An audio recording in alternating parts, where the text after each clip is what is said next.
हा सातारा किल्ला घेण्यासाठी औरंगजेबाला बराच काळ संघर्ष करावा लागला. म्हणजे शिवाजी महाराजांचं त्यानं धोरण आखलं, गनिमी गनिमी करायचं. आणि त्यानं कुंपण घातलं. विशेष म्हणजे इतका तो भ्यालेला आहे मराठ्यांना. ह्या साताऱ्याला वेढा टाकताना त्यानं काटेरी कुंपण टाकलं की औरंगजेब गनीम घरात घुसला आहे त्यास फेटून मारा. तर औरंगजेबाला जो इगो झाला होता की कुठल्याही परिस्थितीत मराठ्यांना मी हरवीन, पण हा इगोच त्याला मागात चपळ आहे तो प्रचंड मराठी. त्या दृष्टिकोनातून त्यांनी प्रतापगड निवडले. आणि दुसरी गोष्ट आहे दैवी अधिष्ठान आहे. नाही म्हटलं तरी तुळजाभवानी ही शिवाजी महाराजांनी स्थापन केलेली देवी आहे, कुलस्वामिनी आहे. हे धारिष्ट ताराराणींकडे कुठून आलं की तहाचा प्रस्ताव सुद्धा स्वीकारायचा नाही आणि औरंगजेब आता लंगडा झालाय किंवा औरंगजेबाचं आर्थिक नुकसान झाले. कारण एकदा त्यानं चूक केलेले संभाजी महाराजांची हत्या करून काय मराठे पेटलेले आहेत ते त्यानं भोगतोय. तो शाहू महाराजांना जर ठार मारण्याचा त्याने विचार जरी मनात आणला असता तरी त्याला अवघड झाला असतं. त्याला जागेवर सुद्धा मारला असता, घुसून जसा संताजीने एकदा प्रयत्न केला होता. राजघराण्यामध्ये थेट वंशजाला महत्व आहे. म्हणजे आजही तुम्ही साताऱ्यात दोन राजघराणे, बरोबर म्हणजे एक शिवेंद्रराजे एक उदयनराजे. तर थेट म्हणून उदयनराजेंना जो मान मिळतो तो शिवेंद्रराजेंपेक्षा थोडा जादा आहे. बरोबर. आणि शाहू महाराज थेट वंशज होते. म्हणजे शाहिस्तेखान बांगलादेशापासून इथपर्यंत आलेला होता. आणि त्याला हिथून बांगलादेशाला पाठवलं तर काही त्याचं चालणार नाही. त्यानं 3 बोटं कापले, एवढा अपमान झाला. त्याला शिक्षा म्हणून तिकडे पाठवलं, पण त्यानं तिकडे मुसलमान करायला केले लोकांनी. उकिरड्यापेक्षा घाणेरडी अवस्था त्याच्या छावणीची झालेली. तो जेव्हा मेला औरंगजेब त्यावेळेस, की त्यानं शेवटी मृत्यूपत्रात लिहून ठेवलेलं आहे की कृपा करून मला दफन करताना माझ्या तोंडावर कपडा ठेवू. का ते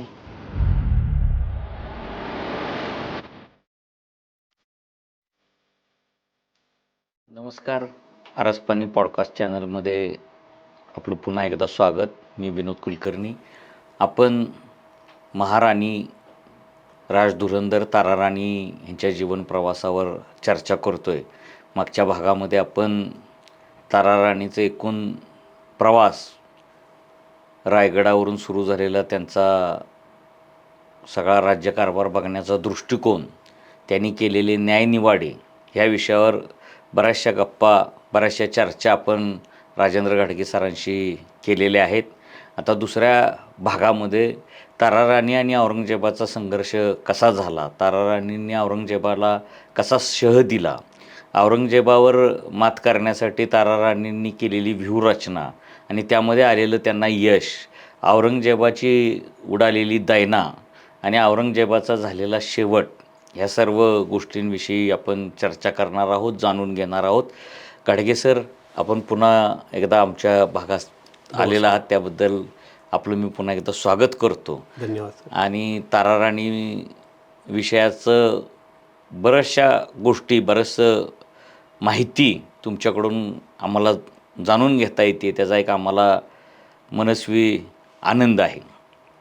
आपण बोलत होतो की ताराराणींनी तहाचा प्रस्ताव औरंगजेबाला पाठवलेला होता आणि त्या तहाच्या प्रस्तावाला औरंगजेबाने नाकारलं. आणि औरंगजेबाला असं वाटत होतं की सहज मी ताराराणीचा पराभव करेन, म्हणजे राजा नाही, राज्य नाही, अशा परिस्थितीत एक विधवा राणी 25 वर्षाची आपल्या विरोधात किती काळ तग धरेल असं औरंगजेबाला वाटत होतं. औरंगजेबाला असं वाटत होतं की सहजपणे मी ताराराणीचा पराभव करेन आणि ताराराणींना कैदेत टाकेन येसूबाईंसारखं, आणि विजय मुद्रेने दिल्लीकडे मी जाईन.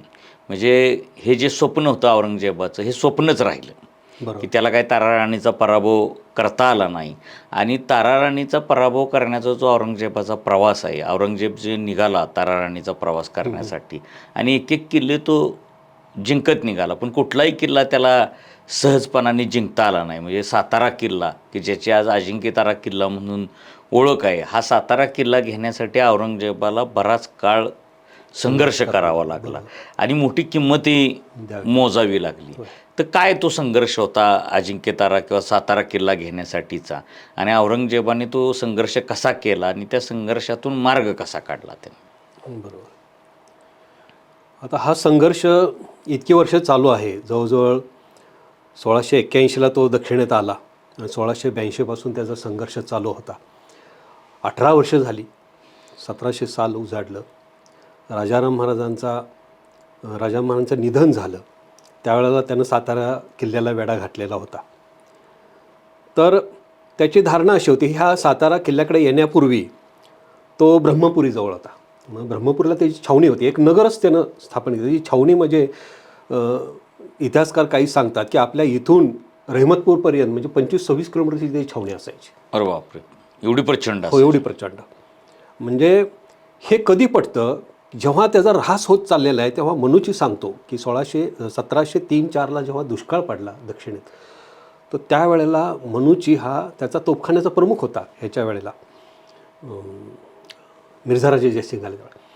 त्यानं लिहून ठेवलेलं आहे की वर्षाकाठी किती माणसं मरत असतील, 1,00,000 औरंगजेबाच्या औरंगजेबाची, आणि 3,00,000 जनावरं, त्यात उंट, घोडे, हत्ती, बैल सगळं आलं. याचं प्रचंड नुकसान होत होतं. आणि 18 वर्ष हा संघर्ष करून सुद्धा आपल्याला विजय प्राप्त घेता येत नाही, मराठ्यांना संपवता येत नाही. राजाराम महाराज जेव्हा साताऱ्याला हे कळलं त्यावेळेला त्यानं ते दक्षिणेकडे वळू नयेत, विशाळगडाकडे वळू नयेत, पन्हाळगडाकडे वळू नयेत म्हणून ब्रह्मपुरीतनं तो निघाला. आणि त्यानं त्याचा विश्वास उडाला आता सगळ्यांवरचा की आपले सरदार फक्त पैसे घेत आहेत, लढाई काय करत नाहीत, लढाई करतायत पण ते जिंकत नाहीत मराठ्यांना, मी इथं काहीतरी गोम आहे. म्हणून तो स्वतः निघाला आहे. स्वतः त्यानं ठरवलं की मी आता मैदानात उतरणार आहे. आणि त्याची दहशत प्रचंड होती, त्यामुळं सैनिकांना खोटं बोलण्याचा वाव नव्हता. त्यानं गंमत अशी केली की तो म्हणला मी पन्हाळ्याकडे निघालो आहे. म्हणजे शिवाजी महाराजांचं त्यानं धोरण आखलं गनिमिकाव्याचं, की महाराज म्हणाले मी औरंगाबादला निघालो आणि तिकडं सुरतेकडे गेले. तसं हा म्हणला पन्हाळ्याकडे गेला आहे. पण राजाराम महाराजांनी ताराणी एवढे हुशार होते की म्हणले हा तिकडे जाणार नाही, हा आपण इथं असताना तो तिकडे कशाला तो आपल्याकडेच येणार. मग इथं ह्या दोघांनी उभयतांनी रणनीती अशी वापरलेली आहे याच्या विरुद्ध, औरंगजेबाविरुद्ध, का हा आपला पाठलाग करणार किंवा आपला हल्ला करणारच आहे, हा स्वराज्यात आहे, त्याचं रान मोकळं पडलं आहे, तर त्याचं रान मोकळं पडलं ना ते पेटून द्यायचं. आणि ही रणनीती राजाराम महाराजांनी आखली, ताराराणींनी आखली. आणि मग राजाराम महाराजांनी सांगितलं की औरंगजेब जर इकडे येत असेल तर तुम्ही प्रतापगडावर जा किंवा वासोट्याला जा किंवा विशाळगडावर जा, आणि मी उत्तर मोहिमेत जातो. आणि स्वतः राजाराम महाराज म्हणजे केवळ प्रतापगडाची लढाई एवढ्यापुरतं राजाराम महाराजांची लढाई मर्यादित नाही आहे, तर जिंजीलासुद्धा ते 2-3 लढाईत उतरलेले आहेत. तंजावरच्या लढाईत उतरले आहेत, तिरुचिनापल्लीच्या लढाईत उतरलेले आहेत, संताजी घोरपड्यांच्या विरुद्ध त्यांची लढाई झालेली आहे. राजाराम महाराज मैदानात उतरलेले आहेत. आणि इथंसुद्धा आता लिहिलेलं आहे काहींनी की ते क्रश होते, तब्येतीनं अशक्त होते, ताराणींपेक्षा अशक्त असतील कदाचित, पण ते तरुण आहेत, तडफदार आहेत, आणि अंगात शिवाजी महाराजांचं रक्त आहे, क्षात्र तेज आहे, त्यामुळं हा राजा आहे आणि शिवाय स्वराज्याचा, त्यामुळे तो उतरणार मैदानात. आणि ते खानदेशात गेले. खानदेश, बागलाण, नागपूर, नाशिक तिकडचा सगळा भाग यांनी उद्ध्वस्त करायचं ठरवलं. का तर मोगलांची सगळी ताकद साताऱ्यावर केंद्रित झालेली होती, केंद्रित सातारा जिंकायचा, की सगळी फौज इकडे येऊ नये, ही विभागली जावी. जसं येसूबाईंनी राजकारण केलं की जिंजीकडं राजाराम महाराज गेले आणि रायगडावर हे राहिलेले आहेत, त्यामुळे फौज त्यांची विभागली गेली, लढा त्यांचा विभागला गेला. तसं एकच केंद्र मानून लढा सातारच्या भोवती फिरू नये आणि औरंगजेबाचं सैन्य विस्थापित व्हावं, असं ह्या हेतूनं राजाराम महाराज बाहेर पडले. आणि तो सुरुवातीला आला, कराडला मुक्काम केला त्यानं, मग मसूरला केला कृष्णा नदीच्या काठी, आणि नंतर मग त्यानं काही सरदारांना पाठवलं वसंतगड घ्यायला वगैरे. मग वसंतगड घेतला त्याचा, तो सुद्धा तुम्ही म्हटला त्याप्रमाणेच की इतिहासात नोंद आहे. आता जो महत्त्वाचा मुद्दा आहे की हे गड किल्ले औरंगजेबाने घेतले, तोरणा किल्ला सोडला तर त्याला कुठलाही किल्ला स्वतंत्रपणे लढाई करून जिंकता आलेला नाही. तोरणा किल्ला तेवढा त्यानं लढाई करून एकमेव किल्ला जिंकलेला आहे. त्यातही गोम अशी आहे की जवळजवळ 2,000 ते 3,000 मावळे हे मराठ्यांचे सैनिक गड किल्ले सराईत आहेत, किल्ले हे चढण्यासाठी, असे त्यानं पगार 3 महिन्याचा आगाऊ पगार देऊन त्यानं सातारच्या लढाईत मावळे लढवले, पन्हाळ्याच्या लढाईत लढवले, विशाळगडच्या लढाईत तिकडं तोरण्याला पण घेतले. तर हा जो भाग आहे सातारचा लढ्याचा, तर ते वसंतगड घेतल्यानंतर तो साधारण 29 डिसेंबरच्या दरम्यान निघाला वसंतगडावरनं. आणि मग 8-9 जानेवारीच्या दरम्यान तो सातारला आला. सातारला आपल्या करंजेला त्यानं छावणी टाकली. छावणी टाकण्याचं कारण असं की वेण्णेचा प्रवाह तिथून वाहतो आणि ह्यांना पाण्याची गरज असते गुराढोरांना वगैरे माणसांना. ती छावणी करंजा इथे टाकल्यानंतर त्यांनी सरदारांना पाठवलं, अजिंक्यताऱ्याची पाहणी करा वगैरे सगळं झालं आणि लढा सुरू झाला. आता सरदार ते सांगतात की बाबा हा गड सरळ सोट आहे आणि प्रचंड उंच आहे, तर ह्याच्यावर सरळ चढणं कठीण आहे. आता आपण रस्ता झाला वगैरे ठीक आहे, त्यावेळी काही नव्हतं, जंगल होतं आणखी. काय करायचं? मग तो तरबियत खानाला सांगतो तोफा लाव आणि उडव. मराठे घाबरून पळाले पाहिजेत. तर तोफा लावायचं कुठं? 900 मीटर उंच ही आणि तोफा किती उंच जाणार? त्यामुळं मग तो हा तरबियत खान काय करतो, दमदमे उभे करतो. म्हणजे आता मी लहानपणी शेतात आम्ही पाहिलेलं, तुम्ही कदाचित पाहिलं असेल, आपण माळा करायचो बरोबर. पाखरं हाकायला. त्यावेळी ज्वारीचं बाजरीचं पीक भरपूर असायचं. तसे हे माळे दमदमे म्हणजे मजबूत, की ज्याच्यावर तोफा चढवल्या जातील आणि तोफा डागल्या जातील. तसे दमदमे ह्या तरबियत खानानं उभे केले, त्याच्यावर तोफा ठेवल्या आणि त्या तोफा उडवायला सुरुवात केली. तरीसुद्धा तोफगोळे तिथपर्यंत पोहोचत नव्हते तटापर्यंत. कारण तटावरची पण भिंत जी आहे त्याची इतिहासकारांनी नोंद ठेवून केलेली की 6 गज उंची आहे ते तटाच्या भिंतीची सुद्धा. आणि हा लढा चालू आहे, महिना, 1.5 महिना, 2 महिने, 3 महिने झाले जवळजवळ. तरी काय मराठे हरायला तयार नाहीत, माघार घ्यायला तयार नाहीत. एकीकडं राजाराम महाराजांचं निधन ह्याच वेळेला झालेलं आहे आणि इथं खचलेलं नाही कोणी. तारराणी जरी विशाळगडावर असल्या तरी तिथून ते आज्ञा देत आहेत, हुकूम सोडतायत की लढा. किल्ला पावसाळ्यापर्यंत अडवायचा, नंतर त्यांच्या ताब्यात द्यायचा, पुन्हा आपण ताब्यात घ्यायचा. हे त्यांचं धोरण आहे. आणि ह्या वेळेला औरंगजेब शक्कल काय लढवतो की असा तसा किल्ला, ही राजधानीचं किल्ला आहे, तो ताब्यात आला पाहिजे. काय करायचं? सैनिकांना हातबल झाले, सगळे कंटाळलेले आहेत खरं तर. पण हा बादशाह असा आहे की हे मारल, कोणाला ठाम मारल सांगता येत नाही, इतकं दहशत आहे त्याची. आता हा मागच उभा आहे म्हटल्यानंतर लढलंच पाहिजे. शेवटी शक्कल लढवतो औरंगजेब. औरंगजेब काय सांगतो, 2 खोल्या खंदा त्या किल्ल्यात भुयार काढल्यासारखं, आणि त्याच दारुगोळा भरा, सुरुंग भरा आणि तो द्या उडवून. त्याप्रमाणे मोगल तर तरबियत खानाचे काही आणखीन सरदार आहेत, ते सगळे मोठ्या अशा खोल्या बोगदा तयार करतात, त्यात दारुगोळा भरतात आणि सुरुंग पेटवून देतात. सुरुंग पेटल्यानंतर ते जो स्फोट होतो, त्या स्फोटानं किल्ल्यावरची तटबंदी पडती. दुर्दैवाने ती आतल्या बाजूला पडती, त्यात काही मराठे मावळे मारले जातात. ह्यानं झाला औरंगजेब खुश, ही शेवटची राजधानीसुद्धा आपल्या ताब्यात आली, आता सगळं संपलं स्वराज्य. तेवढ्यात काय झालं, सगळे आनंदानं उड्या मारतच हे मोगल सैनिक निघालं गडावर चढायला. वाट मोकळी झाली, आता ही भिंत पडली, तिथं आग लागली असेल, ठार झाला असेल सैनिक, आता वरून कोणी लढायला तयार नाही. आणि हे सैनिक जात असताना काय झालं, सैनिक वरती गेलं, निघायला सुरुवात झाली आणि दुसरा स्फोट झाला. दुसरा स्फोट एवढा प्रचंड झाला, सुदैव आपलं की ती तटबंदी आत न पडता बाहेर पडली. आणि सगळा जो डोंगराचा भाग आहे तो सगळा मोगलांच्या सैन्यावर पडला. आणि साके मुस्तेक खान लिहितो, म्हणजे मोगलांचा सेनानी लिहितोय की 3-4 हजार सैनिक मेलं. म्हणजे प्रत्यक्षात किती मेलं असेल विचार करा. जेव्हा हे 50 मेले मोगलांचे की मराठ्यांचे की 500 मेले म्हणून सांगायचे, पण स्वतःचे कमी आकडे करून सांगणार. तेव्हा 4,000 मेले म्हणजे 40-50 हजार लाखभराची फौज आहे त्याची. हो, इथून रहमतपूरपर्यंत सगळं तिकडं ते हे केलं त्यानं. म्हणजे आणि त्यानं कुंपण घातलं आहे. विशेष म्हणजे इतका तो भ्यालेला आहे मराठ्यांना. ह्या साताऱ्याला वेढा टाकताना त्यानं काटेरी कुंपण टाकलेलं आहे. मी जिथं राहतो तिथं सगळं काटेरी कुंपण टाकलेलं, की अचानक हल्ला होऊ नये, कोणी कळस तोडू नये, काय करू. पण हा निगरगट्ट इतका आहे, 81 वर्ष वय आहे त्याचं, साताऱ्याला वेढा घातला त्यावेळी. आणि ह्या वयात सुद्धा तो एवढा निगरगट्ट आहे की तो सैनिकांना सांगतो, आता मडी पडलेली आहेत, प्रेतं पडलेली आहेत, कुणाचे हात, कुणाचे पाय, कुणाची मुंडकी, कुणाची डोकी, काय ह्यांच्या पायऱ्या करा आणि त्याच्या उरावरून चढून वरती जा म्हटला. म्हणजे क्रूरतेचा कळस. औरंगजेबा इतका क्रूर. आपल्या शिवाजी महाराजांची विचार काय की माणूस मरता कामा नये, माणसं वाचली पाहिजेत जास्तीत जास्त, त्या लढ्यात माघार घ्यायची, हे धोरण आहे. आणि ह्यांचं धोरण बघा, म्हणजे त्यामुळं हे सैनिक चढाई सुरुवात करते, तरीही मराठी ऐकत नाहीत. ह्यावेळेला गण सावंत नावाचा किल्लेदार ह्यात आहे आणि सुभानजी भांडवलकर, हे दोघं आहेत तिथं नेतृत्व करणारे गडावर. आणि त्र्यंबकजी जो आहे, परशुराम त्र्यंबक, हा परळी गडावर आहे, सज्जन गडावर.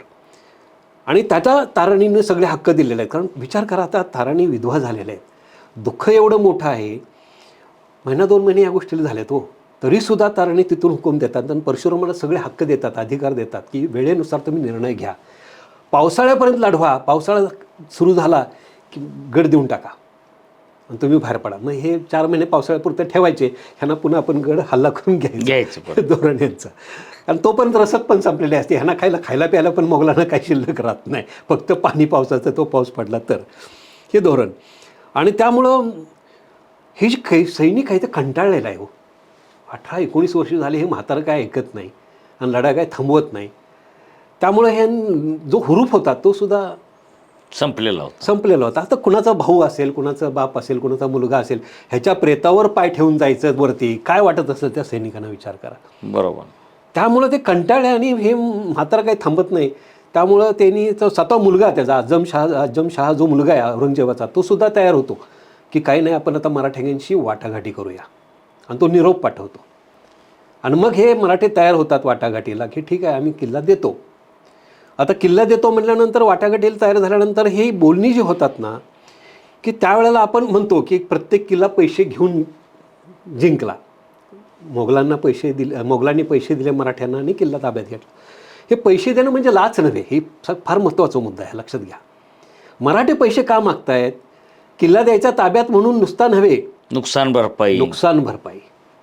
हे आमची माणसं मेली, आमची रसद संपली, अन्नधान्याचा साठा संपला, तुमच्यामुळं आमच्यावर खर्चाच किती आला. आम्ही 20 मैलाचा प्रदेश अगोदरच जाळून टाकलेला आहे. तिथं पीक पाणी नाही, रयत कशी जगणार, सैनिकांना पगार कुठून देणार. याच्यासाठी नुकसान भरपाई म्हणून हे पैसे घेत होते. लक्षात, हे फार महत्त्वाचा मुद्दा. म्हणजे आपल्याला एखाद्याला काय वाटतं की ह्यांनी लाच घेतली मराठ्यांनी आणि लढाईत माघार घेतली, किल्ला दिला, मॅनेज झाले आजच्या भाषेत. मॅनेज झाला. ते मॅनेज वगैरे काय नव्हतं ते. त्यावेळी हा शब्द पण हां, तर नुकसान भरपाईसाठी. आणि मग हा साताऱ्याचा लढा असा गाजलेला आहे. आणि 3.5-4 महिन्यानंतर मग हा वाटाघाटी करून किल्ला ताब्यात दिलेला आहे. असा साताऱ्याचा लढा आहे. औरंगजेबानं नुकसान भरपाई देऊनच पुढचे अनेक किल्ले घेतले. परळीगडही त्यांनी तसाच घेतला. मात्र पन्हाळगड घेण्यासाठी सुद्धा जसा अजिंक्यतारा सातारा किल्ला घेण्यासाठी त्यांना संघर्ष करावा लागला, तसा पन्हाळगड घेण्यासाठी संघर्ष करावा लागला. तारा राणीने त्यांना झुंजवलं तिथं. विशाळगडालाही तिथे मोठी झुंज झाली. तर हे पन्हाळगड आणि विशाळगडाच्या झुंजीचे काही महत्त्वाचे मुद्दे आहेत की. आता परळीच्या गडाचा सुद्धा एक महत्त्वाचा मुद्दा आहे. परळी गडावर ज्यावेळी येताच हा औरंगजेब सातारचा किल्ला जिंकला आणि त्याचा मोर्चा निघाला परळी गडाकडे, सज्जनगडाकडं. बरोबर. तर त्यावेळी जात असताना सुद्धा राजाराम महाराजांचा मृत्यू झालेला आहे आणि औरंगजेब स्वतः मैदानात उतरलेला आहे म्हणून काही सरदार फितूर पण झाले. बरं. सरदार फितूर झाले तर सरदार फितूर होत गेले तर ही फितूरशाही आणखीन वाढत जाईल. आणि मग आपल्या मराठ्यांचं जे खऱ्या अर्थानं अस्मितेनं लढतायत, स्वराज्याच्या अस्मितेनं, त्यांचा हुरूप कमी होईल ना, उत्साह कमी होईल. म्हणून ताराराणी इथे एक भैरजी सोनाळे नावाचा सरदार आहे परळीच्या खोऱ्यात.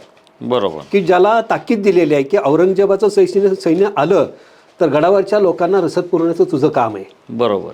तू मदत करायची आहे. धनाजी आहेत, दादाजी साळुंखे आहेत, ही मंडळी जी आहे ती औरंगजेबाची रसद तोडण्याचं काम करतात, त्यांना तू मदत करायची आहे. ह्यानं काय केलं, आता संपलं, मग आपल्याला मनसबदारी मिळेल औरंगजेबाकडनं म्हणून हा तटस्थ राहिला. मराठ्यांच्या बाजूनं पण लढाई नको आणि औरंगजेबाच्या बाजूनं पण लढाई नको. ही बातमी हेर खात्यानं ताराराणींना विशाळगडावर कळवली. त्यावेळी त्यांनी पत्र लिहिलेलं आहे त्या सोनाळ्याला की औरंगजेब गनीम घरात घुसला आहे. हे स्वराज्यात घुसला, राजधानी घेतली म्हणजे घरात घुसलेला आहे, त्यास ठेचून मारावे. बघा आदेश काय आहेत ताराराणींचे. बघा, औरंगजेबाला ठेचून मारा. तुम्ही मदत करायची राहिली बाजूला आणि तुम्ही पोटापाण्याचा स्वतःच्या फक्त विचार करताय. तो विचार न करता एक सातारा पडला म्हणून काय झालं. त्यांचं हे एक वाक्य, 3 वाक्यही महत्त्वाचे आहेत की गनिमास ठेचून काढावे किंवा औरंगजेबास मारून काढावे. दुसरं म्हणतात एक सातारा पडला म्हणून काय झालं, स्वामींच्या ताब्यात 100 किल्ले आहेत अजून. लक्षात घ्या, म्हणजे फार मोठा प्रदेश अजून आपल्या ताब्यात आहे, काळजी करायचं काही कारण नाही. आणि हे मग त्या सोनाल्याला त्यांनी पत्र खडसावणीचं लिहिल्यानंतर परळीगड परशुराम त्र्यंबकनं सुद्धा चांगला लढवलेला आहे. त्या लढ्यात सुद्धा औरंगजेबाला माघार घ्यावी लागलेली आहे आणि वाटाघाटी करूनच तो किल्ला त्यानं घेतला. मला गंमत सांगतो, निसर्गानं कसा औरंगजेबाला चेपला आहे आपल्या सातारा जिल्ह्यात. परळीगड घेतल्यानंतर तो गेला गडावर, नवलतारा वगैरे नाव त्यानं बदललं, इकडं अजिंक्यताऱ्याचं त्यानं आजमतारा नाव ठेवलं होतं. पण त्याची जी वाताहत झाली ना ती भयंकर झालेली आहे. म्हणजे जसा मनूची सांगतो ना तशी लाखो माणसं मेलेली आहेत त्याची. परळीगडात चिखलदऱ्यातनं, ओढ्यातनं, पाण्यातनं निघताना त्याला फार अवघड झालं होतं, कठीणच होतं. कसा बसा त्याचा प्रवास म्हणजे तुम्हाला सांगितलं की 38 दिवसांचा प्रवास त्याचा झालेला आहे की किती 25-30 मैलासाठी. बरोबर.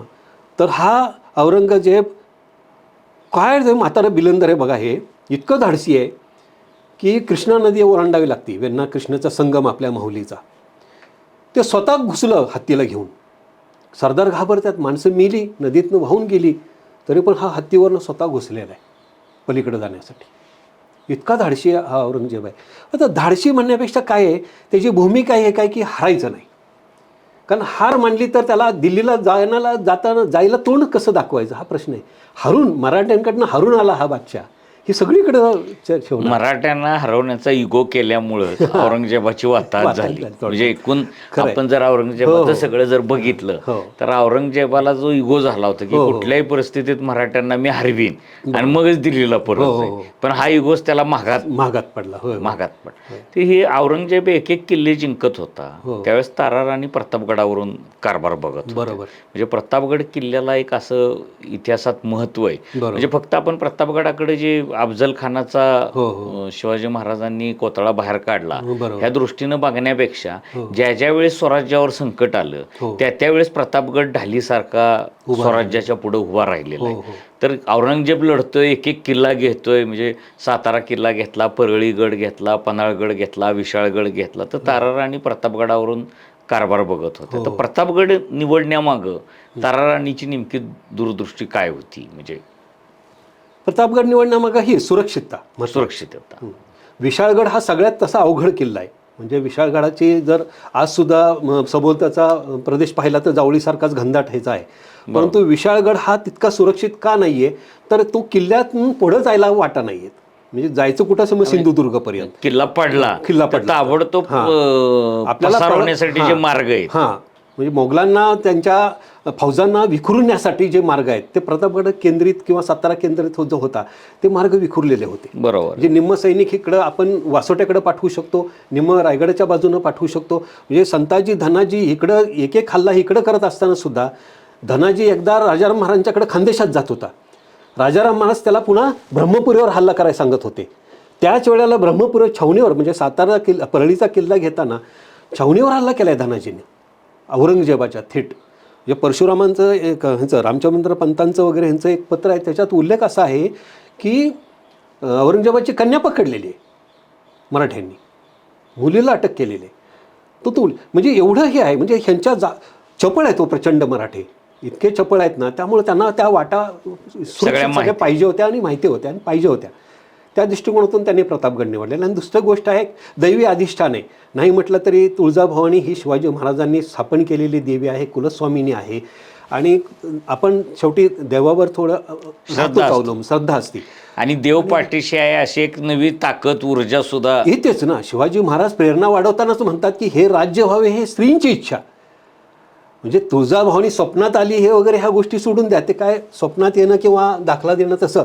त्याच्यापेक्षा ते धैर्य कसं माणसांचं वाढवायचं. सगळे अनेक सरदार त्यांना विरोध करत होते. अफजल खानाशी लढाई करून हे करूया, करू नका, त्याला बोलवू नका, तो मारेल आपल्याला.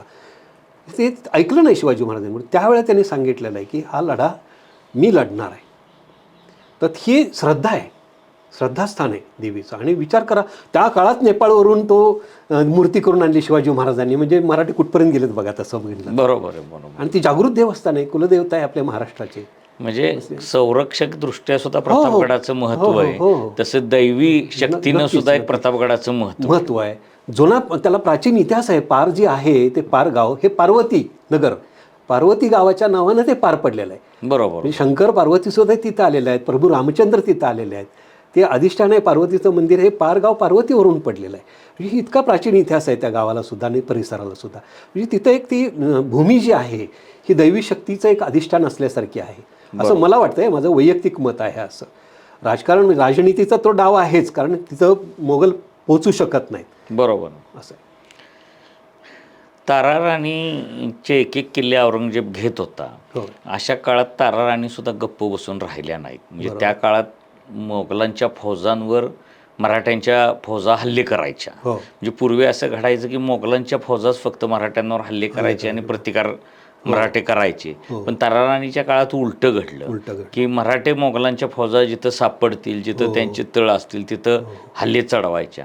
आणि हे हल्ले करत असतानाच ताराराणीने आपला जी व्यूहरचना आहे ती वेगळ्या प्रकारे केली त्यांनी. म्हणजे गुजरात, तेलंगणा, कर्नाटक, तामिळनाडू पर्यंत त्यांनी आपल्या फौजा पाठवल्या आणि संपूर्ण भारतभर ताराराणीच्या नेतृत्वाचा डंका गाजला. म्हणजे औरंगजेबासारखं महाकाय संकट समोर असताना सुद्धा हे चातुर्य किंवा ही रणनीती ताराराणींना कशी सुचली आणि ते डावपेच कसे त्यांनी राबवली. हे जे डावपेच आहेत हे शिवाजी महाराजांच्या पासूनच चालत आलेले आहेत. बरोबर. म्हणजे हा गनिमी कावाचा एक प्रकारचा, ही शत्रूला हूल द्यायची आणि शत्रूचं सैन्य दुसरीकडे पळवायचं. बरोबर. हे आणि दुसरी गोष्ट तुम्ही म्हणताय तसं की मोगलांचा हल्ला कमीच झाला होता. बरोबर. मोगल किल्ल्याभोवती फक्त फिरत होते आणि प्रत्यक्ष सगळा प्रदेश मोगलांचा होता. तिथं मोगलांचं सैनिक दुर्मिळ राहिलं होतं. थोडं थोडं जे मनसबदार आहेत, जहागीरदार आहेत, सरदार आहेत त्यांच्याकडे तितकं सैनिक नव्हतं, पण त्यांच्याकडे पैसा होता. लक्षात घ्या, औरंगजेबाला तसं म्हटलं तर मराठ्यांनी मारलाच असता, पण नाही मारलेला. औरंगजेबाला जगवण्याचं काम मराठ्यांनी केलेलं आहे. का केलेलं आहे त्याच्या मागे दोन कारणं आहेत. एक कारण येसूबाई आणि शाहूराजे कैदेत आहेत. ह्याला जर मारला तर त्याच्यात दुफळी निर्माण होईल, मुलामुलांच्यात भांडणं होतील, परिणामी येसूबाईंच्या जीवाला, शाहूराजांच्या जीवाला सुद्धा धोका निर्माण होईल. हे मराठ्यांनी आपलं राज्य संपवलं, हे एक. आणि दुसरी गोष्ट अशी आहे की औरंगजेब प्रचंड श्रीमंत आहे. हो, म्हणजे आशिया खंडावर, अर्ध्या आशियावर राज्य करणारा आणि सगळा त्याला धन दौलत उत्तरेकडनं येत्या, पश्चिम बंगालकडनं येत्या, ही धन दौलत येत्या. ह्याला रिकामा कसा करायचा तर असा करायचा. जे मांजर जसं उंदराला खेळवून खेळवून मारतं ना, तसं मराठ्यांनी याला खेळवलेलं आहे औरंगजेबाला. ह्याला मरून पण द्यायचा नाही आणि याला नीट जगून पण द्यायचा नाही, ही खेळी केलेली आहे. आणि त्यामुळे ह्याची एकदा ही आर्थिकदृष्ट्या कमकुवत करणे बास, म्हणजे लाखो करोडो रुपये त्याचे संपलेले आहेत त्याच्यात. आणि सरदारसुद्धा खोटं बोलायला लागले ना. सरदार सांगायचे पैसे संपले, आम्हाला लढायला पैसा नाही, पैसा पाठवा.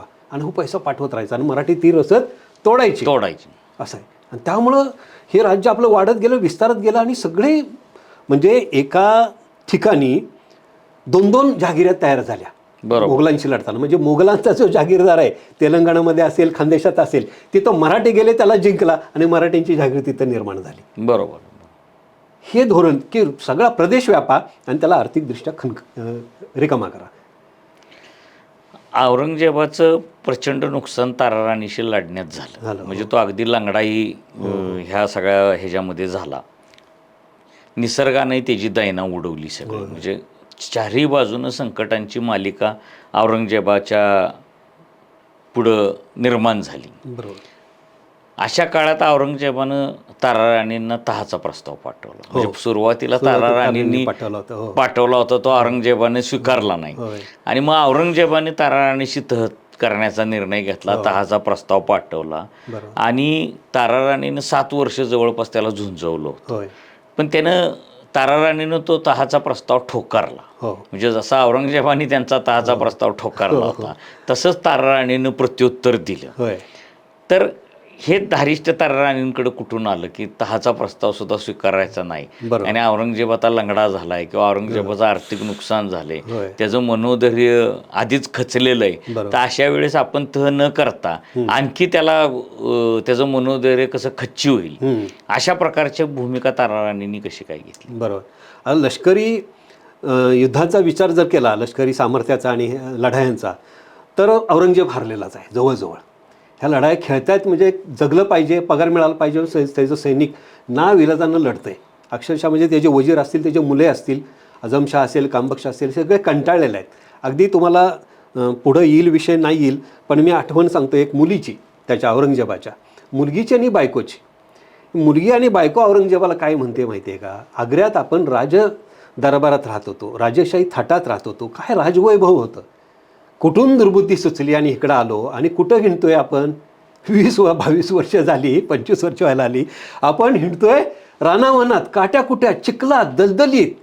काय जगणं वाट्याला आलंय आणि आता हिथंच मरायचं का, जाऊया आपण आग्र्याला. ही मुलगी आणि बायको सांगते, तरी तो हार मानायला तयार नाही. हा म्हणजे ह्याला पराभव झालाय पण मान्य करायचा नाहीये. आणि एखादा तरी विजय मिळवावा हा, म्हणून मिळावा. तहाचा प्रस्ताव सुद्धा कुठंतरी त्यानं कदाचित दिला असेल त्याच्यासाठीच की पाठवला. ताराराणीशी हो. तह करावा आणि हो. दिल्लीकडे जावं जावं. निघून, किंवा त्याचं- ताराराणी हारली हो. तिनं माझ्याशी तह केला असं Exactly. चित्र निर्माण करा. निर्माण करावं. त्याच्या मागे आणखीन एक भूमिका होती की त्याच्या मुलांच्यात भांडणं होती. ते 3 मुलगे होते. मुअज्जम होता गुजरातला, त्याचा सुभेदार होता तो. अझम शाह होता तो इथं गुजरातमध्ये होता मागपगरा, आणि मुअज्जम होता तो आपल्या अफगाणिस्तान पाकिस्तान बॉर्डरच्या तिकडे होता. आणि कामबख्श हा इथं त्याच्याबरोबर होता. कामबक्षावर त्याचं फार प्रेम होतं, सगळ्यात धाकटा प्रिय. मग किमान दक्षिणेचा सुभा तरी कामबक्षाच्या ताब्यात राहावा आणि त्यानं सुखानं नांदावं असं ते राहावं, आणि कुठंतरी आपली एक ओळख मोगलांची राहिली शिल्लक महाराष्ट्रात हे त्याला दाखवायचं होतं. त्यासाठी त्यानं हा तहाचा प्रस्ताव पाठवला. तहाचा प्रस्ताव पाठवत असताना त्याच्या पुढं खरं तर 2-3 गोष्टी होत्या. एक तर शाहू महाराजांना मुसलमान करणं, म्हणजे शाहू महाराजांना ताब्यात देणं मराठ्यांच्या आणि छत्रपती म्हणून घोषित करणं, तो करणार नव्हता कारण तो त्याचा पराभव ठरला असता. दुसरा पर्याय त्याच्या पुढं होता की शाहू महाराजांना मुसलमान करणं आणि आपल्या मुलाबरोबर त्याला दक्षिणेची सुभेदारी द्यायची, काही हिस्सा द्यायचा. ते देत असताना मराठे शाहू महाराजांकडं आपोआप वळतील, पण शाहू महाराजाचं मनसबदार झाले म्हणजे कामबक्ष पण आहे आणि शाहू महाराज पण आहे. वर्चस्व कोणाचं राहील? कामबक्षाचं राहील. हा दुसरा पर्याय. हा दुसरा पर्याय त्यांनी निवडलेला आहे की शाहू महाराजांना मुसलमान करता येत नाही, ठार मारता येत नाही, कारण एकदा त्यानं चूक केलेली आहे संभाजी महाराजांची हत्या करून. काय मराठे पेटलेले आहेत ते त्यानं भोगतोय तो. शाहू महाराजांना जर ठार मारण्याचा त्यानं विचार जरी मनात आणला असता तरी त्याला अवघड झालं असतं, त्याला जागेवर सुद्धा मारला असता मराठ्यांनी, घुसून जसा संताजीने एकदा प्रयत्न केला होता तसा. तर त्यामुळं तो त्यांना ठार मारण्याचा तर प्रयत्न करणारच नव्हता. मग राहिला हा तिसरा पर्याय म्हणजे तह करणे. ह्या तहाच्या गोष्टी सांगतो तुम्हाला की तह केवळ प्रस्ताव पाठवला आणि ठोकरला आहे. औरंगजेबानं जसं पाठवला ठीक आहे नाही मी तयार वगैरे सांगितलं, तसं नाही आहे. मराठ्यांच्यात तह करताना मराठ्यांनी त्याला तंगवला आहे बराचसा. म्हणजे गड किल्ले घेताना सुद्धा, म्हणजे परळीचा गड घेताना सुद्धा जवळजवळ 25-1 दिवस त्याला तंगवलेला आहे. तो सगळे किल्ले मागत होता, वर्धनगड द्या, चंदनवंदन द्या, असे त्याच्या तहाचे प्रस्ताव असायचे. हिथं काय केलेलं आहे हे सगळ्यांच्या लक्षात आलं की शाहू महाराजांना तो कामबक्षाच्या हाताखाली ठेवतोय, म्हणजे सुभेदारी देतोय दक्षिणेची, पण वर्चस्व मात्र मोगलांचंच राहणार, कामबक्षाचंच राहणार. दुसरी गोष्ट, ह्याचा उद्देश हा आहे की मराठ्यांच्या ते फुटतील माणसं आणि ताराराणींच्याकडे निम्मे राहतील किंवा कदाचित कमी राहतील आणि शाहू महाराजांकडे जास्त येतील. परिणामी मराठ्यांचं साम्राज्य संपुष्टात येईल. पण मराठ्यांचं वर्चस्वच एवढं निर्माण झालेलं होतं की त्यांचाच इतिहासकार आहे भीमसेन सक्सेना वगैरे, काय लिहितो आहे हा माहिती आहे का ईश्वर, तो म्हणतो इतके कष्ट करून इतके संघर्ष करून मराठ्यांनी हे राज्य जिंकत आणलेलं आहे. आणि हा जो सुभेदार म्हणजे सुभा आहे, दक्षिण सुभा, एखादा सहजपणे शिऱ्याचा गोळा तोंडात घालावा असं ह्यांनी हे दक्षिणचा सुभा आपल्या ताब्यात घेतलेला आहे. हे बरे देतील औरंगजेबाला, हे त्यांच्याच इतिहासकाराचं, मोगल इतिहासकाराचं वाक्य आहे. म्हणजे विचार करा, सहजासहजी ते देणारच नाहीत, कशाला तह करायचा. त्यामुळे ताराराणी तहाला तयार झाले नाही, ठोकरून लावला ते. तहाचा प्रस्ताव ठोकरला, औरंगजेबाला यश येईना आणि अशातच औरंगजेबाचा मृत्यू झाला. म्हणजे मराठ्यांचा शेवट करण्याचा, ताराराणीचा शेवट करण्याचं स्वप्न औरंगजेबाचं भंगलं त्याच्या मृत्यूनं. ताराराणीनं औरंगजेबाचा मृत्यू बघितला, पण औरंगजेबाचा मृत्यू झाल्यानंतर बरोबर मोगलांनी नवी चाल खेळली, ती शाहू महाराजांची सुटका केली कैदेतून. हो. आणि त्यांना पुन्हा महाराष्ट्रात पाठवलं. बरोबर.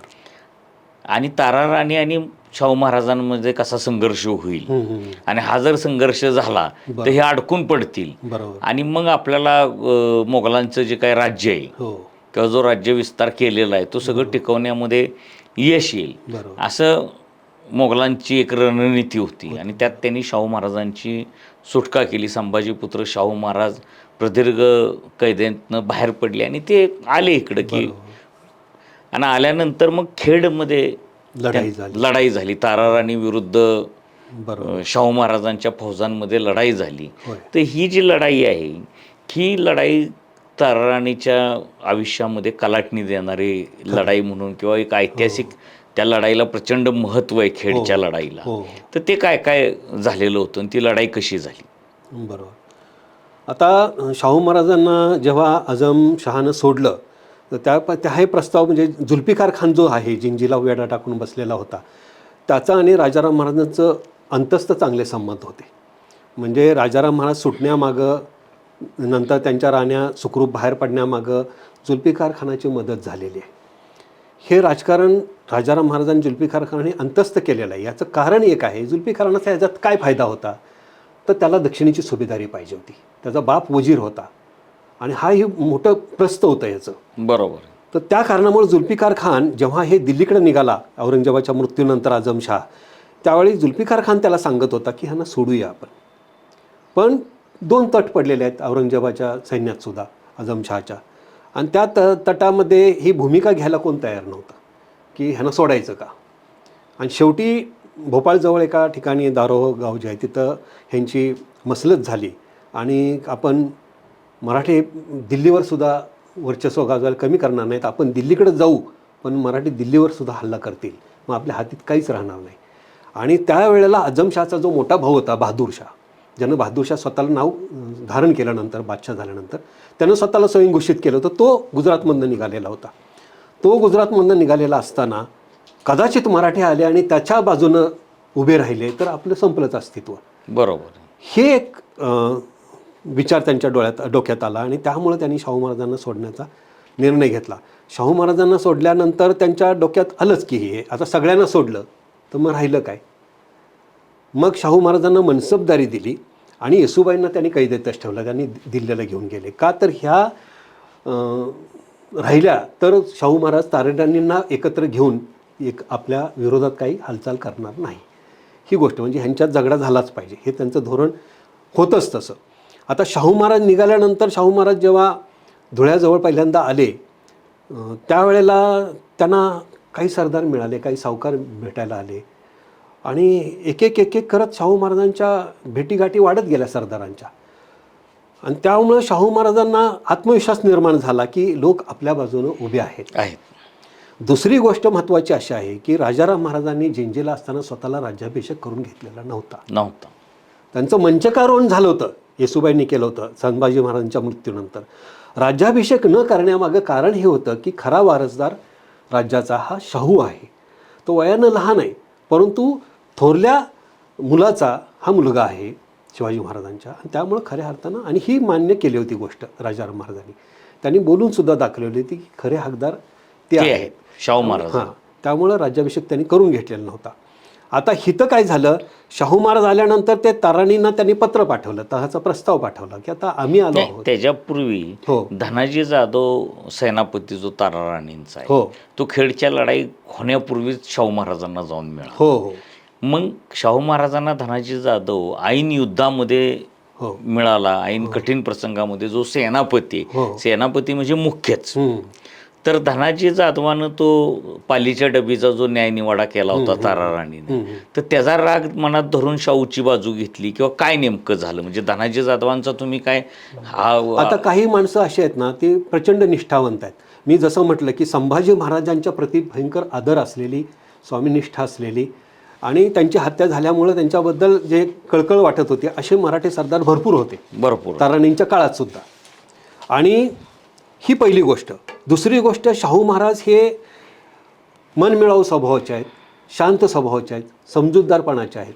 ताराणी तशा नाहीत. ताराणी औरंगजेबाला मारून काढा म्हणून सांगतात, म्हणजे किती कणखर आहे त्या स्वभावानं किंवा किती धैर्यवान. हां, आणि त्यामुळं त्यांनी आता हे सोनमळे, ते तुम्ही सांगितले मी तुम्हाला की भैरजी सोनाळ्याला त्यांनी पत्र पाठवून कसा खडसावलेला आहे, किंवा त्यांनी उभारी कशी बाकीच्या सरदारांना दिलेली आहे. म्हणजे ह्या कर्तबगार स्त्री असल्यामुळं त्यांचा धाक फार मोठा होता. ही पहिली गोष्ट. दुसरी गोष्ट, तुम्ही म्हणताय ते धनाजी नाराजच होता. धनाजी आत्ताच नाराज होता अशी नाही गोष्ट, डबीच्या कारणानं. धनाजी पहिल्यापासून नाराज आहे. म्हणजे संताजी घोरपडे आणि धनाजी यांच्यात सुद्धा लढाई झाली एक. बरोबर. तर त्याचं कारण होतं की राजाराम महाराजांनी संताजीला सरसेनापतीपद केलं. सेनापतीपद दिल्यामुळं धनाजी नाराज झालेला होता. त्याची समजूत अनेकदा काढलेली आहे. या दोघा तिघांच्यात बऱ्याच वेळेला वाद निर्माण झालेले आहेत आणि त्याचा परिणिती राजाराम महाराज, धनाजी आणि संताजी यांच्यात लढाई होण्यात झालं. त्यात त्यांचा पराभव झाला, सोडून द्या. परंतु धनाजी हा असा आहे, म्हणजे थोडंसं इकडं तिकडं करणाराच होता पहिल्यापासून. आणि त्याच्या मनात द्विधा मनस्थिती पहिल्यापासून निर्माण झालेली होती आणि त्याला हा डबीचा तर राग होताच होता, परंतु त्याची निष्ठासुद्धा शाहू महाराजांच्या प्रती त्याला ओढ लागलेली होती की आपण तिकडं गेलं पाहिजे. आता दुसरं सांगतो महत्त्वाचं की खंडोबालाल हा चिटणीस हा फार महत्त्वाचा निष्ठावंत कारभारी आहे. म्हणजे विचार करा, खंडोबालालच्या चिटणीसांचे वडील बाळाजी आवजी चिटणीस हे चांगले शिवाजी महाराजांचे निष्ठावंत सेवक. त्यांना संभाजी महाराजांनी हातीच्या पायाखाली दिलेलं होतं आणि ही निळोबल्लाळ आणि खंडोबालाल ही 2 मुलं येसूबाईंनी त्यांचा सांभाळ केला. म्हणजे आज जी चिटणीसांची वंशावळ पुढे आलेली आहे ती त्यातसुद्धा येसूबाईंची कर्तबगारी किंवा त्यांचं जे योगदान आहे ह्यांना सांभाळण्याचं हे फार मोठं आहे. तर ही जाणीव खंडोबालालनं ठेवलेली आहे की येसूबाईंमुळं आम्ही जगलो, आमच्या पिढ्या जगतायत. आलं लक्षात. आणि येसूबाईंचा हा सुपुत्र आहे शाहू महाराज, त्यामुळे तेही जाऊन ती ओढ निर्माण झाली. त्याबरोबर बाळाजी विश्वनाथ होता, नौका आहे तो, परंतु तोही बोलण्यात शेवटी कारभारी म्हणून तो चतुर होता, हुशार होता. आता सेनापतीत चालल्यानंतर मग बाकीचे कशाला राहत आहेत, त्यामुळे सगळे गेले. लोक सैन्य निम्म सैन्य त्यावेळेस गेलं आणि हे गुप्त खलबतं अगोदरच झालेली आहेत असं काही म्हणणे, आणि त्यामुळे ही मंडळी गेली तिकडं. तर शाहू महाराजांनी तहचा जो प्रस्ताव दिला तहाचा ताराराणीनं, तो ताराराणीने झिडकारला, स्वीकारला नाही. मग शाहू महाराजांनी सगळे जवळपास ताराराणींचे किल्ले एका पाठोपाठ एक जिंकायला सुरुवात केली. ताराराणी सिंधुदुर्ग किल्ल्याकडे जाऊन गेल्या. बरोबर. पण त्या दरम्यानच मोगल बादशाह जो होता बहादूर शाह त्यावेळेचा, तो दक्षिणेकडे चालून आला. हो हो. आणि तो दक्षिणेकडे चालून आला ही गोष्ट ताराराणींच्या पत्त्यावर पडली आणि मग गणित बदलली. कदाचित बहादूर शाह आला नसता तर त्याच वेळेस शाहू महाराजांनी ताराराणींचा पूर्ण पराभव केला असता. तर बहादूर शाह आल्यानंतरची परिस्थिती सगळी बदलली, गणित सगळी बदलली आणि मग बहादूर शाहशी चर्चा ताराराणीने आणि शाहू महाराजांनी सुरू केली आणि सनदा मागितल्या, शाहू महाराजांनी मागितल्या आणि त्याच वेळेस ताराराणींनी प्रस्ताव दिला. ताराराणींनी ही जी काही चतुराई दाखवली त्यावेळेस, त्यामुळे शाहू महाराजांना सुद्धा 2 पावलं मागं यावं लागलं आणि मोगलांनी सुद्धा त्याचा फायदा असा घेतला की जो जिंकेल त्याला संधा देण्यात येतील. तर हे जो काही डावपेच ताराराणी खेळली तर ते कसे खेळले किंवा आता कसं आहे, इतिहासात जर तरला फार स्थान देता येत नाही, देता येत. म्हणजे बहादूर शाह आला नसता तर ताराराणी पराभूत झाल्या असत्या किंवा पराभूत झालेच होत्या, त्या किल्ले ताब्यात घेतले होते शाहू महाराजांनी. पण पुढे सांगता येत नाही, कारण वारणीच्या तहानंतर ताराराणी सातारला आलेल्या आहेत. बरोबर. तसं समीट पण झाला असता. त्यामुळं आपल्याला आता हिथं राजनीतीचा डाव आहे. आता माझं काय मत होतं की मलाही आश्चर्य वाटलं, वाईटही वाटलं की शाहू महाराज आल्यानंतर ह्या दोघांच्यात 2 राज्यकर्त्यांच्यात भांडण झालं. ही लाजिरवाणी गोष्ट आहे किंवा कमीपणाची गोष्ट आहे. म्हणजे लाजिरवाणी म्हणण्यापेक्षा कमीपणाची आहे. कारण स्वराज्य टिकवण्यासाठी ह्या म्हणजे ताराराणी इतक्या झगडलेल्या आहेत. धनाजी हे सगळे संताजी वगैरे असे होते सन्यानी, आणि शाहू महाराजांना ह्या इतिहास काय माहिती नाही का? इतिहास माहिती आहे. तरीसुद्धा हे चढाओढीचं राजकारण का झालं ही खंत वाटतेच मला. माझं मत काय होतं, म्हणजे माझं वैयक्तिक मत आहे की इतिहासाचा अभ्यासक म्हणून मला असं वाटतंय की शाहू महाराजांनी भूमिका इतकी ताणायला नाही पाहिजे होती. म्हणजे जरी आपण सातारकर असलो तरी मी शाहू महाराजांच्या भूमिकेला विरोध करत नाही, कारण त्यावेळी प्रत्यक्ष परिस्थिती काय असेल आपल्याला माहिती नाही. परंतु माझं मत असं आहे की शाहू महाराजांनी जे ताणत नेलं, अगदी पन्हाळा घेतला, रांगणा घेतला. आता इथं बहादूर शाह आला म्हणूनच शाहू महाराज माघारी आले असं नाही आहे. धनाजी जाधव वारले, लक्षात घ्या. सेनापती वारला, जे निम्म सैन्य गळाटतं. पुन्हा ही माणसं ताराराणींच्याकडे जातील का ही भीती होती, लक्षात घ्या. सेनापतीची निवड पुन्हा कुणाची करायची हा प्रश्न होता. शाहू महाराजांना तो अनुभव नव्हता. सेनापती पदावरून जसं पेशवे पदावरून काही वाद व्हायचे तसं सेनापती पदावरून वाद होतील आणि आपली सेना विस्कळीत होईल, हे राजकारण शाहू महाराजांचं होतं. माझं मत असं होतं की इतकं ताणण्यापेक्षा जसं राजाराम महाराजांनी जुल्फिकार खानाबरोबर जिंजीमध्ये समेटाचं राजकारण केलं, बाबा तू पण जग मी पण जगतो, माझं राज्य जगेल, तुझं पण काही भविष्य आहे, औरंगजेबाचं राज्य सुभेदारी लाटायचं, ते सुद्धा स्वप्न पूर्ण होईल. तसं ह्या दोघांनी समेट घडवून आणायला पाहिजे होता ताराराणी आणि शाहू महाराजांनी. तो झाला नाही दुर्दैवानं.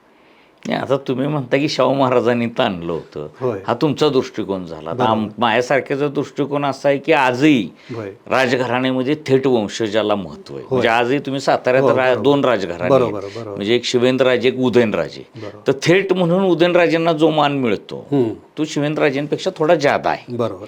आणि शाहू महाराज थेट वंशज होते, म्हणजे त्या घराण्याची. बरोबर. आणि त्यामुळं ताराराणींनीच ते ताणलं असं मला वाटतं. तुम्हाला वाटतं शाहू महाराजांनी ताणलं, आणि शाहू महाराजांनी तहाचा प्रस्ताव दिलेलाच होता. कदाचित चर्चा करून तह झाला असता तर वेगळं घडलं असतं.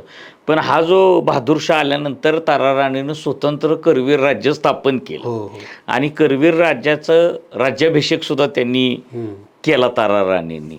म्हणजे शिवाजीराजे जे त्यांचे सुपुत्र होते त्याचा त्यांनी राज्याभिषेक केला. आणि पुढच्या काळामध्ये मात्र ताराराणी आणि शिवाजीराजेंना कैद करण्यात आलं आणि त्यांना बंदिवासात सुद्धा ठेवण्यात आलं. तर हे सगळं, ताराराणी आक्रमक होत्या, लढाऊ होत्या, औरंगजेबासारख्या एका मोठ्या क्रूरकर्म्याशी त्यांनी संघर्ष केलेला होता. त्यामुळे ताराराणीचं शौर्य हे खूप मोठंच आहे. पण कदाचित शाहू महाराजांशी समेट केला असता तर त्यांना जे बंदिवानासात टाकलं, कैद केलं, ह्या घटना सुद्धा टाळल्या असते. पण तुम्ही म्हणता तसं जर तरला महत्व नाही. दुमत आहे ह्याच्यात, इतिहासकारांच्या मध्ये सुद्धा दुमत आहे. काही जणांचं असं म्हणणं आहे की म्हणजे कृष्ण बीज म्हणून इंग्रजी इतिहासकार आहेत ताराराणींचे, तर ते सुद्धा म्हणतात की ताराराणी सत्तेसाठी सत्तेसाठी हव्यासलेल्या होत्या. म्हणजे सत्ता पिपासू असा शब्द सुद्धा ते वापरतात. हव्यास नसेल, कदाचित हे राज्य मी वाचवलं, मी सांभाळलं, मी टिकवलं, ही सुद्धा भावना असू शकते ताराराणींची. बरोबर.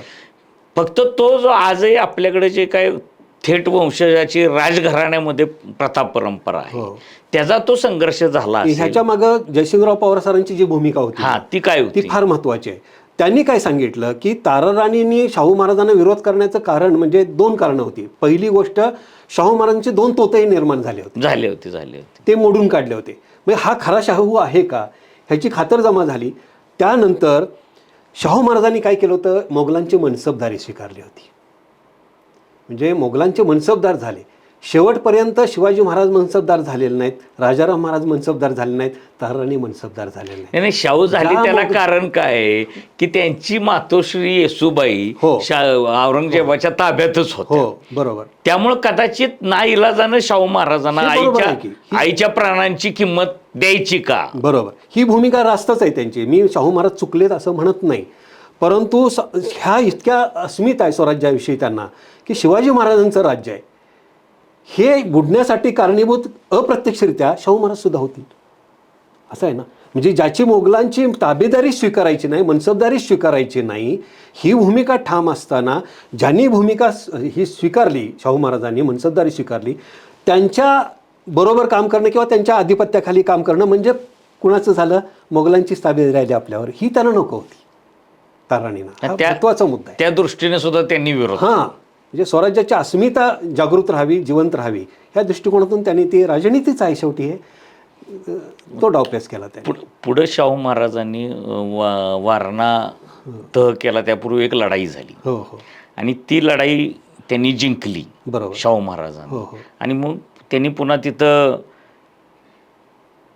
शाहू महाराजांनी लढाई जिंकल्यानंतर वारणेचा तह झाला आणि मग ताराराणींनी शाहूसोबत साताऱ्यात राहण्याचा निर्णय घेतला. मग तो का घेतला त्यांनी, की तह झालेला होता. शाहू महाराजांनी संभाजी महाराजांवर त्यावेळेच्या की त्यांच्याकडे राज्य होतं, त्यांच्याकडे अटी टाकल्या असत्या ताराराणींना सुरक्षित ठेवा वगैरे, किंवा ताराराणीकडे त्यांनी पर्याय दिलेला होता की तुम्ही कुठं राहायचं त्याचा निर्णय तुम्ही घ्या, आणि ताराराणींनी सातारा निवडला. म्हणजे ज्या शाहूंना त्यांनी विरोध केला त्या शाहूंकडे त्यांना वाटलं की मी सुरक्षित राहू शकेन आणि मी मला सुरक्षित जागा कुठली, तर शाहू महाराजांची राजधानी सातारा. बरोबर आहे. तर हा निर्णय ताराराणींनी कसा घेतला? हा निर्णय घेण्यामागं कारण म्हणजे आता मी जसं सुरुवातीला सांगितले, सुरुवातीला त्यांनी विरोध केला, याचं कारण शाहू महाराजांनी मनसबदारी स्वीकारली होती, त्यांना ती नको होती. आता शाहू महाराजांकडे येण्याचा निर्णय का घेतला, तर त्यांचं राज्य तिथलं संपलेलंच होतं, तर पन्हाळ्यावर. आता शाहू महाराजांच्या आगमनाच्या वेळेलाच निम्मी सेना ह्यांची सोडून गेलेली आहे, निम्मे कारभारी सरदार सोडून गेलेले आहेत. जे पन्हाळ्यावर राज्य करत होते ते सुद्धा आता त्यांचं एक रक्तहीन क्रांती म्हणली जाते इतिहासात त्याला, ती क्रांती घडली आणि राजसबाईंनी त्यांच्या सवतीनं स्वतःच्या मुलाला संभाजीराजांना राज्याभिषेक करून त्यांना राज्यावर आणलं. आणि ह्यांना नजरकैदेत ठेवलं. म्हणजे फक्त तुम्ही नजरकैद म्हणजे काय, कैदेत म्हणण्यापेक्षा नजरकैद, की त्यांनी राज्यकारभारात ढवळाढवळ करायची नाही, तुम्ही बाहेरच्या माणसांशी संबंध ठेवायचे नाहीत, तुम्हाला कोणी येऊन भेटायचं नाही, तुम्ही कोणाला जास्त भेटायचं नाही, राज्यकारभाराविषयी चर्चा करायची नाहीत, बाकी सल्ला मसलत करायची असली तुम्ही आम्हाला सल्ला द्या, आम्ही तुमचं ऐकू, हे धोरण त्यावेळेला होतं. आता हिथं काय होतंय की तर मग राहून करायचं काय, हा पहिला प्रश्न ताऱ्यांपुढं उभं राहायचंच आहे, असं राहायचं आहे तर मग साताऱ्याला जाऊ, हे त्यांच्या मनात भावना जाणली. दुसरी गोष्ट महत्त्वाची आहे की ह्या वेळेला म्हणजे येसूबाई सुटून आलेले आहेत, येसूबाई आता काही देत नाहीत, त्यामुळे मोगलांचा दबदबा पूर्ण संपलेला आहे. तिसरी गोष्ट मोगलांचा दबदबा संपण्यामागं शाहू महाराजांची भूमिका फार महत्त्वाची आहे सातारच्या, की त्याने आपल्या सरदारांना मोकळं रान दिलेलं आहे, तुम्ही जाल तो मुलूक घ्या आणि तुमच्या ताब्यात ठेवा. प्रत्येकाची जागीर जी वाढत गेली, म्हणजे पेशवा बाजीराव हा दिल्लीपर्यंत धडक मारली, त्यांनी दिल्लीला धडक मारली, दिल्ली ताब्यातसुद्धा घेण्याची संधी होती. आलं लक्षात. तुमचा रघुजी भोसले आसाम, पश्चिम बंगाल, इथं ओरिसा, म्हणजे ओरिसाची आज जी सांगितली जाते सुभद्रेची आणि जगन्नाथाची यात्रा निघते, तो रथ ओढण्याचं मान आजही भोसले घराण्याला आहे नागपूरच्या, लक्षात घ्या. याचं कारण ह्या रघुजी भोसलेने ती यात्रा सुरू केली रथाची. म्हणजे इतका पराक्रम तिकडे गाजवलेला आहे. आज पश्चिम बंगालची माणसं आपल्याला मराठा किंवा मराठे किंवा महाराष्ट्रीयन म्हणून मराठी माणसाला जेव्हा आपण दुसऱ्या ठिकाणी नोकरी करायला जातो, मुंबईसारख्या किंवा मेट्रोपॉलिटन सिटीमध्ये, त्यावेळी ते बघताना आपल्याकडे वेगळ्या दृष्टिकोनातून बघतात. त्या मराठ्यांनी आपल्या एव्हरीवन, मराठा म्हणजे जात नव्हे, प्रत्येक महाराष्ट्रीयन ह्यांनी आपल्याला लुटलेलं आहे. बंगाल्यांची आजही भूमिका आहे, म्हणजे मनात त्यांच्या शल्य आहे. ॲक्च्युली ते शल्य बाळगायला नाही पाहिजे, कारण रघुजी भोसल्यांनी जो बंगालचा प्रांत राखला ना, तेवढेच हिंदू जिवंत आहेत आता. आणि जे शाहिस्ते खानानं व्यापलं होतं ना, त्याचा बांगलादेश झाला आहे, हे लोकांना लक्षात येत नाही आहे. हे आपल्यालाच नावं ठेवत आहेत. म्हणजे शाहिस्ते खान बांगलादेशापासून इथपर्यंत आलेला होता, विचार करा. म्हणजे आणि त्याला हिथून बांगलादेशाला पाठवलं, इथं काही त्याचं चालणार नाही, त्यानं 3 बोटं कापले, एवढा अपमान झाला, त्याला शिक्षा म्हणून तिकडे पाठवलं होतं. पण त्यानं तिकडं मुसलमान करायला केले, लोकांना सुरुवात केली, जिजा कराची सक्ती त्यानं राबवली, आणि त्यामुळं लोक बरेच मुसलमान झाले तिकडं. ही भूमिका. तर त्यामुळं ताराणींनी शेवटी इथं यायला आणि यायला त्यांना आनंद का वाटला, तर शाहू महाराजांचं साम्राज्य वाढलेलं आहे, मनसबदारी नाही. आता शाहू महाराज जसं मोगल मराठ्यांवर हल्ला करतो, त्यावेळी ताराणींच्या काळात मराठे मोगलांवर हल्ला करायला लागले, तसं आता शाहू महाराजांचं वर्चस्व दिल्ली बंगालपर्यंत पोचलेलं आहे. हो, म्हणजे हा राजा, तो आनंद त्यांना झाला. आणि ह्या राजाचा आता कुणाची मनसबदारी राहिलेली नाही, मोगलांना घाबरण्याचं कारण राहिलेलं नाही किंवा त्यांच्या मनसबदारीला जुमानायचं कारण राहिलेलं नाही. येसूबाई पण सुटून आलेले आहेत. त्यामुळे आता काय, आणि येसूबाई ताराणींचे संबंध चांगलेले आहेत, म्हणून येसूबाईंच्या गाठीभेटीसाठी तेथे यायचं होतं. पण दुर्दैवानं त्याच नेमक्या वर्षी तह व्हायच्या वर्षीच ह्याची बोलणी ठरली सगळं, आणि येसूबाई वारल्या. तर आपण शेवटच्या प्रश्नाकडे येतो की ताराराणी एक महान पराक्रमी होत्या. शेवट शाहू महाराजांकडे येऊन राहण्याचा त्यांनी निर्णय घेतला, आणि शाहू आणि ताराराणींमधले जे वाद होते, संघर्ष होते, त्याचा एक अर्थानं शेवट झाला. बरोबर. ताराराणींचा अनेक जे इतिहासकार आहेत, म्हणजे खापी खानांपासून त्या अनेक जण जे आहेत त्यांनी गौरव केलेला आहे. तर महत्त्वाचे असे जे इतिहासकार आहेत की ज्यांनी ताराराणींचा गौरव केला, त्या काही गौरवाविषयी जर तुम्ही. खापी खानानं म्हणजे ताराणींच्या हयातीमध्येच गौरव केलेला आहे. त्या म्हणजे ताराणी नंतर त्याने इतिहास लिहिला सोडून द्या, परंतु तो आहे, मोगलांच्या बरोबर आहे हा खापी खान. तर खापी खानानं त्यांचा खूप गौरव केलेला आहे. तो राजाराम महाराजांच्या हयातीमध्ये पण केलेला आहे, आणि राजारामांच्या मृत्यूनंतर ताराणीने जो कारभार घेतला हाती, तो सुद्धा केलेला आहे. तर ते त्याच्या शब्दात मी सांगतो, म्हणजे माझ्याकडून 1-2 वाक्य घसरली तर त्या खापी खानाच्या गौरवाचं महत्त्व कमी होईल, म्हणून मी मुद्दाम त्याचं वाचून दाखवतो. मी तुम्हाला खापी खान काय म्हणतोय. मोगल इतिहासकार खापी खान म्हणतो, राम राजाची थोरली बायको ताराबाई हिने आपल्या 3 वर्षाच्या मुलाला राजारामाच्या जागी बसवला. अर्थात ते 4 वर्षाचे होते, पण ठीक आहे, त्याला वयाचं इकडं तिकडं तर होतं. तिने सगळा कारभार हाती घेतला. सरदारांच्या नेमणुका, विचार करा, म्हणजे प्रशासकीय धोरण आलं, सरदारांच्या नेमणुका, त्यांच्या बदल्या, राज्याचा कारभार, बादशाही मुलकावरील हल्ले, म्हणजे लष्करी भूमिका आली, लष्करी धोरण आलं. या सर्व गोष्टी तिच्या तंत्राने चालू लागल्या, म्हणजे तिच्या आज्ञेनं चालू लागल्या. तिच्या आज्ञेच्या पलीकडे कुठलाही सरदार जात नव्हता. ही महत्त्वाची गोष्ट आहे. तिने आपल्या सरदारांची मने आपल्याकडे ओढून घेतली. तिने आपल्या सैन्याची योजना अशी केली की दक्षिणेचे 6 सुबे सिरोज, मंदसौर आणि माळव्याच्या सरहद्दीपर्यंत मराठ्यांनी धामधूम उडवली. आता माळव्याच्या सरहद्दीपर्यंत म्हणजे सांगण्याचा मुद्दा एक तुम्हाला सांगतो महत्त्वाची गोष्ट, की कृष्णा सावंत आणि नेमाजी शिंदे हे दोन मराठी सरदार असे आहेत की ते केवळ खानदेशापर्यंत बागलांपर्यंत गेलेले नाहीत. संपूर्ण मराठ्यांच्या मोगलांच्या लढ्याच्या इतिहासामध्ये नर्मदा ओलांडून पलीकडे जाणारे हे दोन पहिले सरदार आहेत, कृष्णा सावंत आणि नेमाजी शिंदे. म्हणजे एवढा पराक्रम त्यांनी गाजवलेला आहे आणि त्यामुळं औरंगजेब घाबरलेला आहे. हे धोरण जे ताराबाईंनी ऐकलं, तुम्ही मगाशी सांगितलं की तेलंगणापासून खानदेशापर्यंत, याचं कारणच आहे की औरंगजेबाला ह्यांनी घाबरून सोडलेलं आहे. आणि औरंगजेब तहाला का तयार झाला, तर दिल्ली गाठतील आहे मराठे, त्याच्यापेक्षा आपण यांच्याशी तह करूया आणि दिल्लीला विजय मिळवू. म्हणजे किती ह्या खापीखानाच्या उद्गारातच हे सगळं राजकारण राजनीतीचं धोरण ताराबाईंचं लक्षात येतं आहे. आता भीमसेन सक्सेना हा औरंगजेबाचा चरित्रकार आहे. तो काय म्हणतोय बघा, राम, आता राजारामांना तो राम म्हणतो, राम हा जिंजीहून निघून स्वदेशी आला आणि मरण पावला. त्याच्या अल्पवयी मुलाला त्याच्या जागी गादीवर बसवण्यात आले, पण सगळा कारभार त्याच्या आईच्या हातात आला. तिने इतकी उत्तम व्यवस्था केली की मराठे सरदार तिच्या आज्ञेशिवाय काही करीत नसत. त्यांच्या कारभारात दरारा आणि चोखपणा इतका होता की तो नवऱ्यापेक्षाही अधिक होता. विचार करा, म्हणजे हे ताराणीचे विषयीचे गौरवाचे उद्गार मोगल सरदार, मोगल इतिहासकार काढतायत. ह्यातच सगळं आलं. म्हणजे बाकी मराठी इतिहासकार असू द्यात, म्हणजे ब्रिज जसे म्हणाले मी, ते ब्रिजांची भूमिका ही शाहू ताराबाईंच्या लढ्यानंतर बदललेली आहे. त्याच्या अगोदर त्यांनी त्यांच्या लढ्याचं कौतुक केलेलं आहे ताराणींच्या. गोसा सरदेसाईंनी सुद्धा ह्या लढ्यानंतर त्यांच्यावर थोडीशी टीका टिप्पणी केलेली आहे की सत्तेसाठी त्यांनी हव्यास बाळगला वगैरे, पण त्याच ताराणींचा गौरव गोसा सरदेसाईंनी सुद्धा केलेला आहे. ही आपल्या इतिहासकारांनी केलेले आहेत. पण हे दोन इतिहासकार असे आहेत की ते मोगलांचे असताना सुद्धा औरंगजेबाचा गौरव करायच्या ऐवजी ताराणींचा गौरव करतात. ही केवढी मोठी गोष्ट आहे. आपल्याला अभिमानास्पद मराठ्यांच्या इतिहासासाठी आहे ते. आणि हा मराठ्यांचा स्वातंत्र्याचा लढा होता, तो जिंकला. ताराराणींनी जिंकला का म्हणायचं, तर औरंगजेब, तुमच्या मुद्द्याला सोडून पुढची गोष्ट सांगतोय मी, औरंगजेब हारला होता. हा मनूची सांगतोय ना, मनूचीनं इतकी औरंगजेबाची दयनीय अवस्था लिहिलेली आहे की औरंगजेब 2-3 वेळा वाचलेला आहे मी तुम्हाला सांगितलं. तर हा पन्हाळा, इकडं तोरणा, हे राजगड, सिंहगड घेतल्यानंतर पुण्यात काही काळ मुक्कामाला होता औरंगजेब. आणि नंतर तो वाखीणखेड्याला निघाला. वाखीणखेडा म्हणजे ही बेरडांची राजधानी आहे. ती गुलबर्ग्याच्या पुढं आहे. विजापूरपासून 50-60 किलोमीटरवर असेल, गुलबर्ग्यापासून 25 किलोमीटरवर असेल. हे बेरड जे आहेत ना, हे बेरडसुद्धा मराठ्यांसारखे कट्टर आहेत. तिकडचे ते कर्नाटकात क्षत्रिय म्हणूया.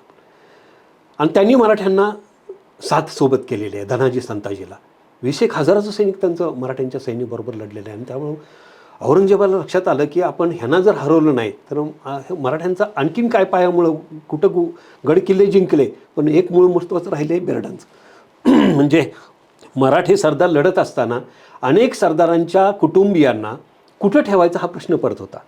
सगळेच ताराबाईंबरोबर जाऊ शकत नव्हते ना, कारण संशय येणार, इतकी माणसं चाललेत म्हणजे हे राजारामाची माणसं आहेत, चला करा हल्ला. तर ह्या बेरडांच्या वाकिनखेड्या किल्ल्यावर त्यांना ठेवलेलं होतं. आणि ह्या वाकिनखेड्याचा किल्ला जिंकण्यासाठी तो गेलेला होता औरंगजेब. तिथून नगरकडे परतत असताना तो आजारी पडला वगैरे. तर तुम्हाला गंमत सांगतो, एका सरदाराला औरंगजेबाच्या मराठ्यांनी पकडलं आहे वाटेत. आता इंग्रज लिहितात त्याचे डोळे काढले, मराठी लिहितात त्याला कैदेत टाकलं आणि त्याला पकडून ठेवलेलं आहे.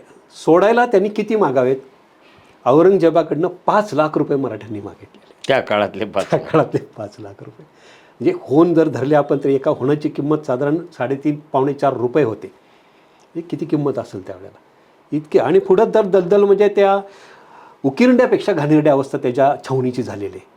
तो जेव्हा मेला औरंगजेब त्यावेळेला माशा, जे जसं आता पूर्वी आपण बघायचो की वारी निघाली की सगळीकडं माशा घोंगवायच्या, तर ती इतकी दलदल व्हायची. कारण माणसांची त्यावेळी सोय होत नव्हती व्यवस्थित. नदीकाठी असू द्या, स्वच्छता नव्हती, राहिली जात नव्हती. आता ती सगळी पाळली जाते. तर इतकी दलदल होती की जनावरं, माणसं मेलेली तुडवून ढांगा टाकून हा मनुष्यसुद्धा तिथून गेलेला आहे. इतकी त्याची, आणि त्याच्याकडे कुणी बघायला नाही. अशा औरंगजेबाची अवस्था, मृत्यूशय्येवर गेलेला आहे तो. आणि त्याला इतका पश्चाताप झालेला आहे की त्यानं शेवटी मृत्यूपत्रात लिहून ठेवलेलं आहे की कृपा करून मला दफन करताना माझ्या तोंडावर कपडा ठेवू नका. का ते? त्याचं कारण तो लिहितो की मी इतका पापी आहे की मला परमेश्वरानं, अल्लानं माफ करावं.